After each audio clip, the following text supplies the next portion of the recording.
Welcome to Progress in Practice, where we explore what it really takes to build and sustain a professional service business.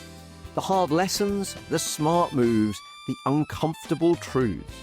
Because success leaves clues, if you're willing to look for them. I'm Charlie Redding. Let's dive in.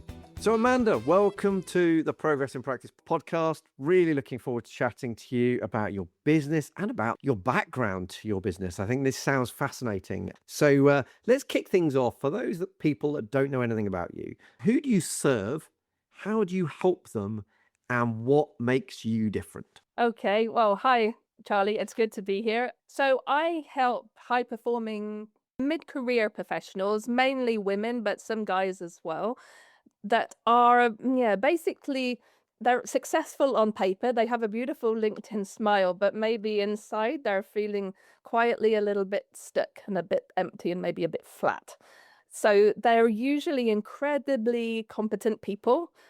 But the thing is that competence can keep you trapped in a role.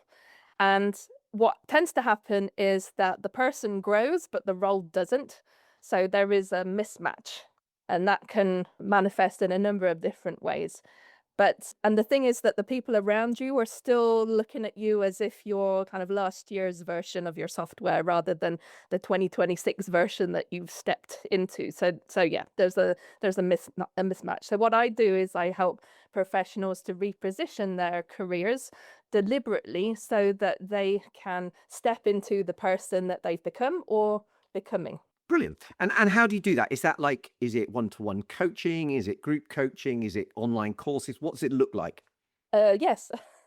So it's really the spine of it is one-on-one coaching, and there is some group coaching, and I do have an online platform as well. So the thing is that people react to things in different ways, so I never really know what's going to light that person up, and how they learn is also really important. So some people really respond to the one-on-one, some people really like the community atmosphere of the group, and some people like to sit on their own and go through the videos and the homework. So I've found that a balance of all three is usually a good way forward. Brilliant, brilliant. And what makes you different from the other people that do similar sorts of things? Well, I guess the fact that I am a rocket scientist by training. So I spent 20 years at the European Space Agency. So I landed 4 dream jobs of my own. So not only can I talk the talk, I can say hand on heart that I walk the walk as well. So everything that I do, and I have a system that it's called Ignite Your Career. It's based on 20 years of working at the European Space Agency, and I also worked at the European Commission as well. Brilliant. I mean, that's amazing, isn't it? We're going to have to dive into that. I suspect that maybe that'll come out in the next question, which is, what's the story that best explains why you do what you do? Oof. Well, yeah, I was actually asked to give a TEDx talk about this, so I'll give you the distilled version. But essentially, I was streamed wrongly at high school or at secondary school. So the highest grade I could ever possibly get was a grade C, right? I wanted to do advanced level maths and physics, but I was told, no, you can't. You're not A-level material, Amanda. Your grades aren't high enough, right? And that was built. I had this passion because when I was 12, I watched the Space Shuttle Challenger. As everybody knows, it blew up in 1986. So now you know how old I am.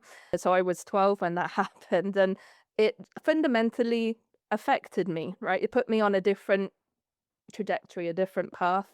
And it was funny. It wasn't funny, but when that happened, literally in that same time frame, I remember looking at the TV and thinking, that's what I want to do. That I want to make sure that doesn't happen again. And my mum, who was in the living room at the time, she just looked at me and she looked at the screen. And, it was a very emotional time because I had been watching astronaut preparation for a couple of weeks. I knew the astronaut names. I knew what was going to happen. There was one that was a teacher from space, and she was going to teach a class. And, I was very invested. And I said, yeah, I'm going to work in space one day. And my mum said, we're in the middle of the UK. People like us don't get jobs like that. How are you going to do that? And I remember thinking, I don't know, because she didn't say I couldn't. She said how, right? Really important distinction. And so I said, well, I don't know, but that's what I'm going to do. But it was easier said than done because, as I said, I was streamed wrongly at school. So every single advanced school that I went to turned me down. Rejection followed me everywhere. And so I had to become very good at understanding that when you try and go for an opportunity, it's usually because there's a problem. If you can present yourself as the solution to that problem, then typically your trajectory is going to change. So I became extraordinarily good at resumes, so much so that I was known as the CV whisperer at university. It's how I got extra money to support myself during university. And so I've never forgotten how to do that. When I finally got to the European Space Agency, I got to Earth observation future missions. That was the department I was in. Probably before that, I could say that I got to university and I got to do a master's in space systems engineering at the University of Texas. So that was really the changing of the trajectory, if you like. Then to the European Space Agency. And one of the big turning points was 2012. I was asked to be the European Space Agency representative for a NASA mission working group meeting. And one of the meetings was at Kennedy Space Center, exactly where the Challenger had happened all those years before. And after a meeting, we got to go and see Endeavour, which is a sister shuttle to Challenger. And there was a picture that's taken. I can share it with you. And I sent this picture to my mum and said, well, I guess people like us do get jobs like this often, which my mum was really, really pleased about. She was, the proud mama, right? Brilliant. But I would say that the CVs and they never left me. I was always helping people with their applications and with their CVs. And I would say that I realized that I had managed to do all of my things basically because I had a passion for something and I stretched, right? And I didn't take no for an answer. There's a great quote from the author Karen E. Quinones Miller, and she says, if someone tells me no, it doesn't mean I can't do it. It simply means I can't do it with them. And that's kind of been my rule book, if you like. And so I realized once I was at the European Space Agency, I was just thinking, how many other people are like me that maybe have a passion for something? Maybe they want to stretch, but they may be a little bit stuck or need some help. So I started doing CV, resume, and career coaching workshops in Amsterdam, where I was living. And it started from there, 4 people around a table, and then 8, and then 12. And then when I moved to the European Commission, the workshops came with me. And then when I moved to Rome and I led a multi-million euro space program, I was doing the workshops at the weekend. So what I realized was during the week, I was helping to design missions for spacecraft. And during the weekend, I was designing missions for people. Right? So yeah, That's amazing. I mean, it's amazing, and I think in this world of coaching, there's a lot of coaches in this space that haven't actually done what they're coaching people on doing. There's lots of people that say, "Oh, I can coach you on this thing, like yeah. how to sell a business." Well, how many businesses have you sold? I've Oh, just- I haven't sold any businesses. In fact, I've never run a business. I'm working for this agency that and you're like, well, how can you Yeah. you read stuff in books? But I think that's brilliant. So I think if you could go back to your younger self Yeah. and hand them a memo as you were as you started out on that journey, perhaps as you sort of maybe as you got to the European Space Agency as opposed to maybe the schooling one, because I'm going to come back to that later, what would that memo say to your younger self and why? I think the biggest thing that I've learned after 20 years of swimming in this is when you start a career, your competence shouldn't be the goal. You really should focus on positioning and visibility, because we're told early in the career, work hard, you're gonna be noticed, you're gonna be promoted, and that's how you get up the career ladder. But what I've found doing this kind of work is that competence can make you indispensable in the role that you are, which can keep you there, right?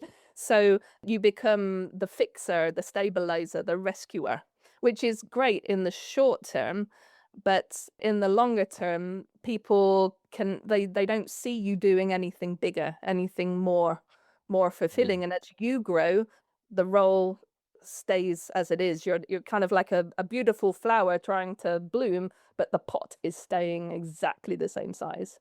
So Interesting. And I love the way that you framed it earlier on in saying that you worked out how to communicate the pain that the company was experiencing and how you were the solution for that pain. Because ultimately, in all business, all life, it's sales, and in all business, it's sales. And that is the best summary of selling ever, isn't it? It's like, like the old analogy of sell me this pen. Well, the first question is, why do you want a pen? Or what? like Yeah. Like you can't exactly. sell something that you don't understand. So I think that's brilliant. And if you could pass no money to your next generation, but just some words of wisdom or one piece of advice, what would that advice be and why? I would say that, yeah, basically, I mean, there's a number of things that I go by, but one of them is clarity doesn't start with knowing what you want. Clarity starts with the courage to admit what you're no longer willing to tolerate. Wow. Yes, I like that. It's funny actually. I was delivering a workshop last week to the guys that I coach within the trusted team, and it was all about the getting rid of almost everything you do inside the business and focusing on the one or two things that you love and you're really good at. So the passion stuff, like you just described, Yeah. and that's exactly it, isn't it? It's kind of like you've got to make it important enough so that they get rid of all of those other things so that they can focus on the one or two things that are actually the things that move the needle in the business. So that's really interesting. I love that. I think it's really Yeah, good. and also, I mean, if I can stack on that as well, something that I used to tell my team at the European Space Agency was just because you can doesn't mean you should. Brilliant. I couldn't agree more. Just So yeah, and actually, even if somebody else in your team is not going to do it quite as well as you, it doesn't matter because what it frees you up to do is way more of the more important stuff. So yeah, I think this is really, really brilliant. What's the biggest obstacle that's blocking you from achieving your goals within your coaching business right now? yeah, that's an interesting question because I've been doing this full time for, well, since the pandemic now, so 4 years, and doing the career coaching professionally since 2015.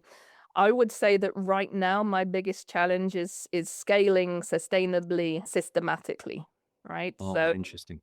so my work is traditionally quite high touch, one-on-one, Mm. really getting to know the person and what lights them up, what makes their atoms sing, right? And being able to really craft how to move them forward and create a evidence-based roadmap of kind of a pathway through. I want to be able to help more people. So it's about how do I maintain that quality while making sure that I can indeed help more people. So my focus right now is speaking on more stages. It's building a sustainable, systematic platform. It's really scaling my programs and partnerships around the particular framework that I have. Or everything is built on. I have a framework that all of my teaching is based on. Brilliant, brilliant. Well, I mean, so it's just made me think that within my coaching at the Trusted Team, we talk a lot about magnification mastery, which is taking what we do one to one and making it one to many. Exactly. Because if you can help 1,000 people in the same time as you could previously help one person or even a Yeah. million people, then that's got to be, it's actually something that kind of sits really inside what we do at the Trusted Team. And it's only normally for members.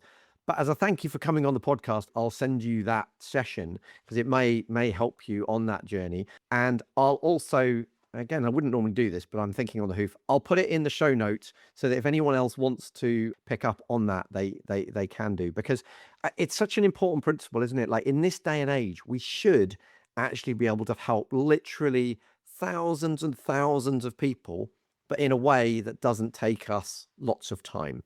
And that's really what we're trying to do. I think, that's the way that we can create most value for our business, isn't it? So that's interesting. And I think that this is something that a lot of coaches go through, isn't it? You do a lot of work one-to-one and then you run out of time and you're like, well, I don't have any more time than I can sell. Do I need another coach? Well, that's not me. I don't know. Yeah. So it's tough, isn't it? And it's about kind of just being able to I'm at the moment just finishing off a kind of operations manual of kind of putting my brain on paper about how I would approach certain things, because obviously my guidance is based on 20 years of working at national, international, European level, which has some very particular nuances, which if you haven't been in that kind of arena, it might not be obvious. Yeah. Yeah. Yeah. So what book, or it doesn't have to be a book, framework maybe, or like documentary, podcast, whatever. But what book or anything else has helped you most on your journey, Yeah. and where does it show up in your business today? So this is probably not what you're expecting, but I have this book here.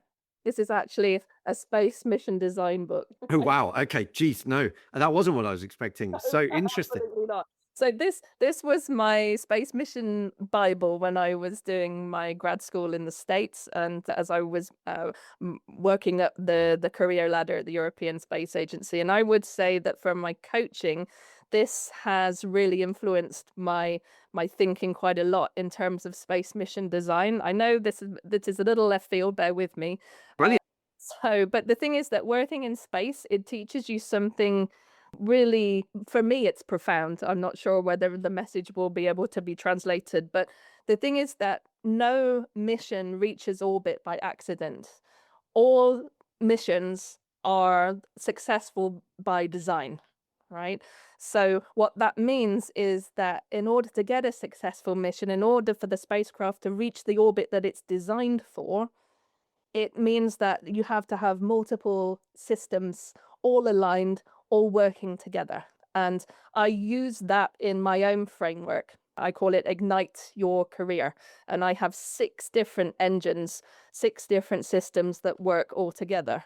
And it's all about aligning the different elements together, because if you have elements so for example, I have 6 different engines, and with spacecraft, if the engines are not aligned, the spacecraft is going to spin. But if the engines are all aligned, all pointing in the same direction, the spacecraft is going to rise into the orbit that it's designed for. And it's the same with your career. So that's my thinking. So yes, it's not conventional, I would say, but it's very much makes sense for the people in my orbit. So I love it. I think it's absolutely brilliant. Amanda, it's been fascinating chatting to you. Where's the best place for people to find out more about you, to connect with you and follow what you're doing? So I have a website, amandareganonline.com, and Regan is Regan, amandareganonline.com. You can also connect with me on LinkedIn. If you type in Amanda Regan, I'll be there. I have a bright purple banner. You'll see me. And actually, it's funny, while I'm spelling out my name, I remember going to a meeting at the French Space Agency with a colleague of mine from the States who was called Stanley Kennedy. And the reception at CNES, the French Space Agency, thought it was absolutely amazing that Reagan and Kennedy were coming for a meeting. Brilliant. Love it. Absolutely love it. Reagan, not Reagan, but everybody always mixes it up, so it's fine. Fantastic. Well, it's that maybe in this context, that's a good way to be confused with somebody else. Yeah, I love that. I don't mind being compared. It's okay. Amanda, it's been really interesting chatting to you. Love the story. Love the way that you've navigated your career. I think there's so many brilliant lessons for people there, and as well as the wisdom that you've picked up along the way. So we'll obviously put those links in the show notes. And yeah, thank you for coming on the Progress in Practice podcast. As a reminder, the Progress in Practice podcast is brought to you by The Trusted Team, which helps people build a saleable and scalable business. So yeah, we wish you every success with your coaching business, Amanda. And for everyone listening at home, keep on making progress. Thanks, Charlie. It's been a pleasure. If this conversation resonated, you'll find more support, structure, and community inside The Trusted Team. where ambitious service-based founders come to build businesses that are scalable, saleable, and sustainable. You can find out more at thetrusted.team. And if you're enjoying Progress in Practice, please make sure you follow the show and leave a rating and review. It really helps more founders find these conversations and to bring you better and better guests. So until the next time, keep progressing.